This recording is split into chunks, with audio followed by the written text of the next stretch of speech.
I'm going to cheat. I know this is supposed to be a competition about tall tales, but I'm just going to tell you an anecdote. And you might be annoyed by that, but I have my principles, and I feel that I need to raise your awareness about certain issues. So I'm going to use my position here tonight to do so. A few weeks ago, I was at my cousin's wedding. They're pretty rich. They laid on a coach to get us all back home, and I ended up back at Waterloo Place around 2 a.m. on a Saturday night. I live down in Leith. The N22 had sailed past, so I'd missed that. Walked down a wee bit, got to the taxi rank queue outside the playhouse. It looked long and aggressive, so I decided just to walk home. So I trip-trapped my way down Leith Walk, no bother at all, till I came to what I'm sure anyone who lives in the city will know is now a very familiar sight, massive, great hole in the road. Usual thing, pedestrian walkway, follow the signs, round the bollards. So off I went, round, turn right, walking along, no bother, and then a massive hairy arm came out of a doorway and floored me. It was a troll. Now, this came as no great surprise to me. The way that the council have been churning up our city for years now in random places, a new place every week, it was just a matter of time before a troll-related incident was going to occur. It hurts me that you're laughing. This one was only about that high, female, and she was in considerable distress, I'll have you know. She'd been crying. Her big, massive clawed paws, they were trembling. Her nostrils were flared with distress. She was clothed, which surprised me. She had on a pair of skin-tight leggings hauled over her hairy haunches and "Look, don't touch" in glittery writing, sort of stretched across her pendulous belly. She'd put them on back to front. And she also had a luminous pink vest top which said "Babe," and she'd half managed to get herself into this. And I realised that she was really quite frightened, and what had happened was she'd been struggling into these clothes when her arm had come out. She hadn't meant to hurt me. In fact, she was cowering. She thought I was going to hurt her. So I did my best to reassure her, calm her down, let her know I meant her no harm, and I asked her what on earth she was doing there. Well, it turns out that this particular type of troll is normally invisible. They can come up and have their fun above ground anytime they want. But having her hole continuously destroyed and disrupted by screaming drills and aggressive diggers, she started off up at Shandwick Place, she'd made her way down through Edinburgh, and the stress, you know how when we get very stressed we sometimes turn red? Well, with this troll, the stress had created visibility. It started slowly, but eventually she ended up completely visible. Stress-induced visibility. She'd done her best to cover herself in mud, and she had cowered in a little corner, waiting for the workmen to leave that night, and then she'd clambered out of the hole, made her way down to Great Junction Street, broken into a shop. The alarm went off, but it's Leith, so it doesn't matter.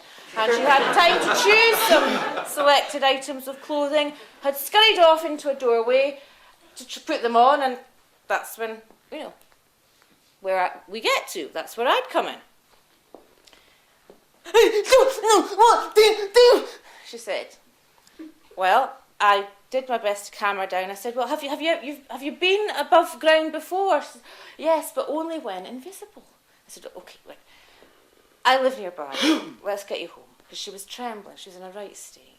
So I got her to my house, and I gave her a cup of chamomile tea. She didn't have the manual dexterity for a teacup, so I gave it to her in a saucepan. And I sat her down and I said I'd do my best to help, but would she mind in return just telling me a bit about her life? To be honest, I felt sorry for her. I was quite relieved because I had this Tall Tales thing coming up and I was short of material, so for me it was a bit of a bonus. So she told me her name was Esmeralda. She'd been quite a bad troll. Her hobby was farting. It started off, innocent enough. She'd fart underground, and she found it comforting. The smell was comforting and a good source of heat. But she'd found on her ventures above ground, invisible of course, that her farts produced rather amusing reactions in people.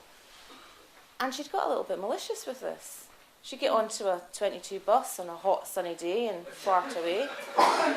And then, nastier still, she would go to the taxi rank outside the playhouse, and when courting couples got into a taxi, she'd sneak in with them.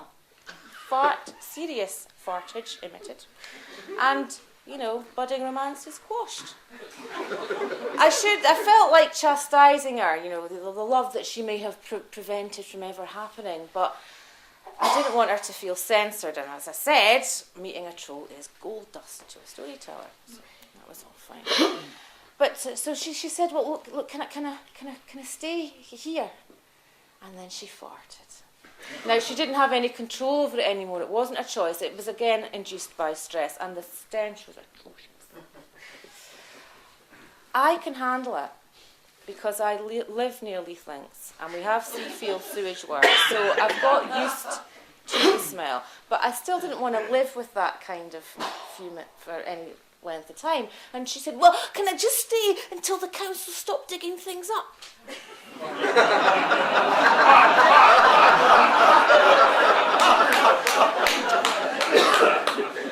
I did my best to gently explain that was never going to happen. I told her that the people of the city, they used to believe it might. She said, "Well, why won't it?" And I said, "Well, we've stopped asking why." It's been many years since we asked. She was silent for a while. All I could hear was the occasional plop of a tear into the saucepan. And I did what anybody would do in that situation when you're faced with a problem you can't solve. I Googled it. According to Wikipedia, female trolls have strange powers over human males. They can enchant them and get them to do their bidding. They take them into their powers, have them at their service for as long as they want, until eventually they grow bored, and then they put them back into human world, and they can be found wandering, dazed and confused, with no memory of what's happened on the streets. And I know this to be true, because if you go down to Duke Street any night of the week around 2 a.m. So for that evening, I made her comfortable in my garden sheds, and the next day I went out and bought industrial quantities of imac, and got back, versed her in appropriate chat-up lines. We used all the wax up. We just about got all the hairs off, not quite, but we waxed her. We got her leggings on the right way round, and I gave her some beer money, and I took her down to Duke Street, the Duke's Head pub, right? Just near enough to closing time for people to be drunk enough to not quite know the difference, which isn't that difficult in Duke Street anyway.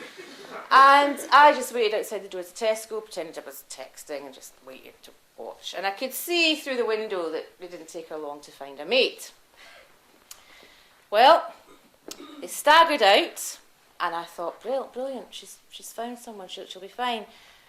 When he lurched forward and a Vesuvius of vomit erupted from his mouth, bounced off the pavement. Some of it got caught. We'd run out of him before we got to her ankles. Some chunks of it got caught in her ankle hairs. It was horrible. But she still gave her due. She stood there, still game, And then he said the word, Jesus! You can't say that word to a troll. Anything holy is anathema to them. She shrieked and ran all the way back to my house. All I could do was follow.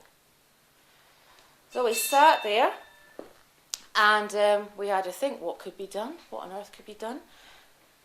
And it was while I was hosing down her legs in the bath, and we both had an epiphany. Seafield sewage works. Mm-hmm.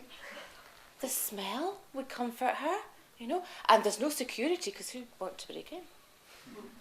So before the sun came up, we sneaked down to Seafield, we got her in, and that's where she is now, permanently happy.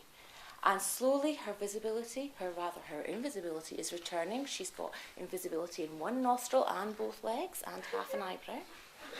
And she's going to be fine. But I ask you, what about all the other trolls out there? Start asking, start demanding, start petitioning again. Thank you.